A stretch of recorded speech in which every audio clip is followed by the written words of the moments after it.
अस्सलाम वालेकुम। उम्मीद करता हूँ खैरियत से होंगे, अल्लाह ताला के अमान में होंगे। इस वक्त आज के टॉपिक के अंदर हम बात करेंगे हायर की फुल्ली ऑटोमेटिक वॉशिंग मशीन है, टॉप लोडेड है और तकरीबन 9 kg के आसपास ये वेट एडजस्ट कर लेती है।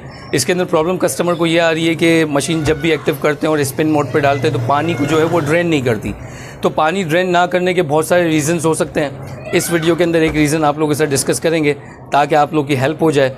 जब कभी आपको सेम ये इशू को फेस करना पड़े तो आप लोग ईज़िली उसको मेंटेन कर सकें, उसकी मेंटेनेंस हो जाए और उसमें क्या फॉल्ट आता है, किस तरीके से सॉल्व कर सकते हैं, क्या चीज़ लगानी पड़ सकती है, ये सारी चीज़ें इस वीडियो के अंदर डिस्कस करूँगा। छोटी रिक्वेस्ट आप लोगों के साथ, चैनल को लाजमी सब्सक्राइब करके रखिएगा, बेल आइकन को क्लिक कीजिएगा ताकि हमारी हर लेटेस्ट वीडियो की नोटिफिकेशन आप लोगों को हर वक्त मिल सके।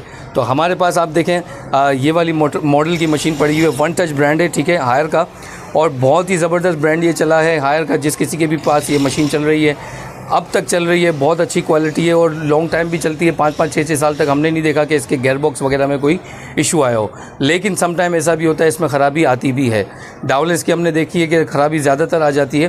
खैर, कम टू द पॉइंट, इसके अंदर प्रॉब्लम जो सबसे ज़्यादा हमें आ रही है कि पानी ये मशीन ड्रेन नहीं कर रही। पानी ड्रेन ना करने का रीज़न मैं आपको गाइड कर दूंगा। पहले प्रॉब्लम आपको बता देता हूँ प्रॉब्लम क्या हो रहा है। मशीन वॉश मोड पे जाती है, पानी यहाँ से लेना शुरू कर देती है, इनलेट हो जाता है। जब हम इसको वॉश मोड पे एक्टिव करते हैं तो मशीन एक्टिव होती है, वॉश मोड पे प्रोसेस पे इसको लगाते हैं, उसके बाद पानी इनलेट चेक करते हैं तो पानी आना शुरू हो जाता है, इवन वॉश भी कर रहा होता है। लेकिन जब हम इसको जैसे ही इसको स्पिन मोड पे डालते हैं या मशीन ऑटोमेटिकली स्पिन पे पानी को ड्रेनिंग के प्रोसीजर पे जब जाती है, इसके बाद वो ड्रेन नहीं होता। और ना होने की वजह मैं आपको अभी बता देता हूँ वीडियो के अंदर ही, ताकि आप लोगों की हेल्प हो जाए। इस तरीके के केसेस आपको आए तो आपने इसी तरह फॉलो करना है।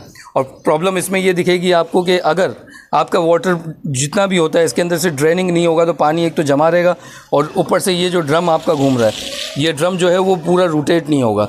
यानी आपका जो वॉशिंग मशीन का स्पिन ड्रम है, ये जब घूमेगा ही नहीं तो कपड़ों को ड्राई भी नहीं करेगा।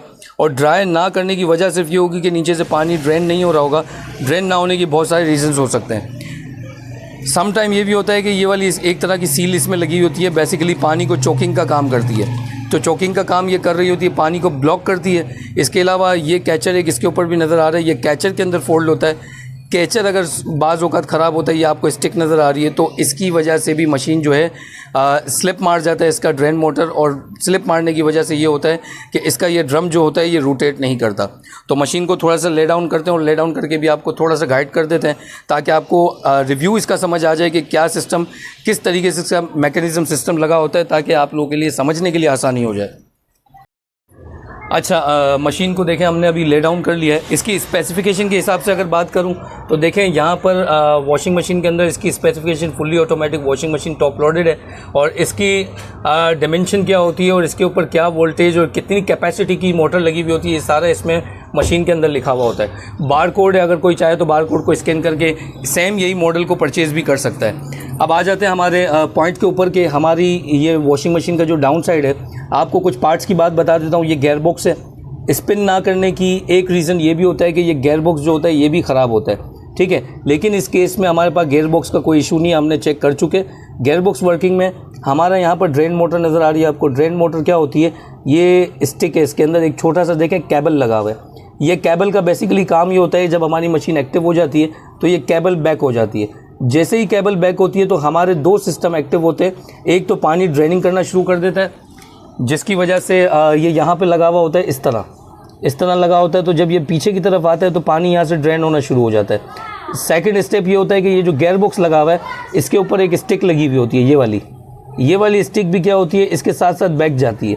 तो जैसे ही ये इसके साथ साथ बैक जाती है तो हमारा जो ड्रम है जो स्पिन का काम करता है, तो इसका पल्सेटर जो है डिस्कनेक्ट हो जाता है और ड्रम इसके साथ घूमना शुरू हो जाता है। तो इस केस में ड्रेन मोटर का इशू आ सकता है, आपकी सील की ये वाली स्टिक का इशू आ सकता है। ये 2 केस आपको आएंगे। जब कभी आपकी मशीन स्पिन नहीं कर रही होगी तो आपका गेयर बॉक्स का इशू आ सकता है, ड्रेन मोटर का भी आ सकता है। लेकिन जब कभी आपकी मशीन ड्रेनिंग नहीं कर रही होगी, पानी को नहीं निकाल रही होगी, तो बहुत कम ऐसा चांस होगा कि आपका गेयर बॉक्स का प्रॉब्लम हो। ज़्यादातर चांस होगा या तो ये सील ख़राब होगी आपकी, ये वाली, इसकी वजह से पानी नहीं निकल रहा होगा, मशीन में भी पॉसिबल कि सर्विसेज रिक्वायर्ड हो, और या तो आपकी ड्रेन मोटर मिसबिहेव होगी, ख़राब होगी, इस वजह से ऐसा प्रॉब्लम आ रहा होगा। यहीं से आपको वापस से टैपिंग कर लेना है। होप वीडियो आप लोगों के लिए बहुत फ़ायदेमंद रहेगी। मज़ीद वीडियोस के लिए चैनल को सब्सक्राइब कीजिएगा। इस तरीके की मज़ीद वीडियोस देखने के लिए हमें लाजमी फॉलो करें। व्हाट्सएप का प्रीमियम ग्रुप लाजमी ज्वाइन करें, जिसके अंदर हम इस तरीके की डिटेल वीडियो डालते हैं। Thank you. अल्लाह हाफ़िज़। अल्लाह के अमान।